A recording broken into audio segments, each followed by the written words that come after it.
On termine ce journal par cette information révélée par Europe 1. Elle concerne l'audition de Thomas Legrand, journaliste à France Inter, épinglé dans l'affaire Legrand-Cohen et qui sera auditionné jeudi devant la commission parlementaire sur l'audiovisuel public avec Patrick Cohen. Europe 1 vous révélez dès ce matin que Thomas Legrand et l'ancienne directrice de France Inter, Laurence Bloch, se sont rencontrés cette semaine dans un café parisien. Les deux personnalités ont méticuleusement préparé cette audition. Bonsoir Alexis de la Fontaine. Bonsoir Pierre, bonsoir à tous. Et Laurence Bloch joue un rôle central d'intermédiaire.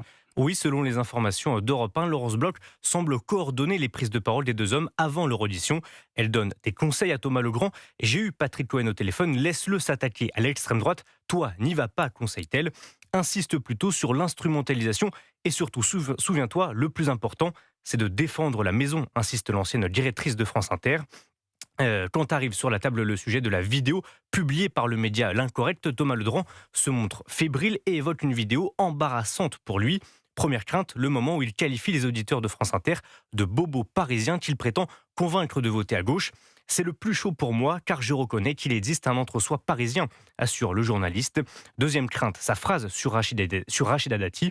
Il reconnaît alors une maladresse, un terme que Laurence Bloch lui déconseille fortement d'utiliser en audition. Surtout, elle condamne fermement ses propos sur le fond. Quand je t'entends dire Dati, on s'en occupe, désolé, mais moi en tant que citoyenne, ça me choque.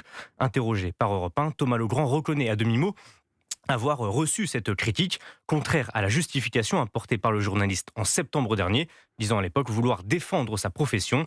Pourtant, Laurence Bloch lui a bel et bien dit « ce n'est pas le boulot d'un journaliste ». Merci Alexis de la Fontaine pour ces révélations.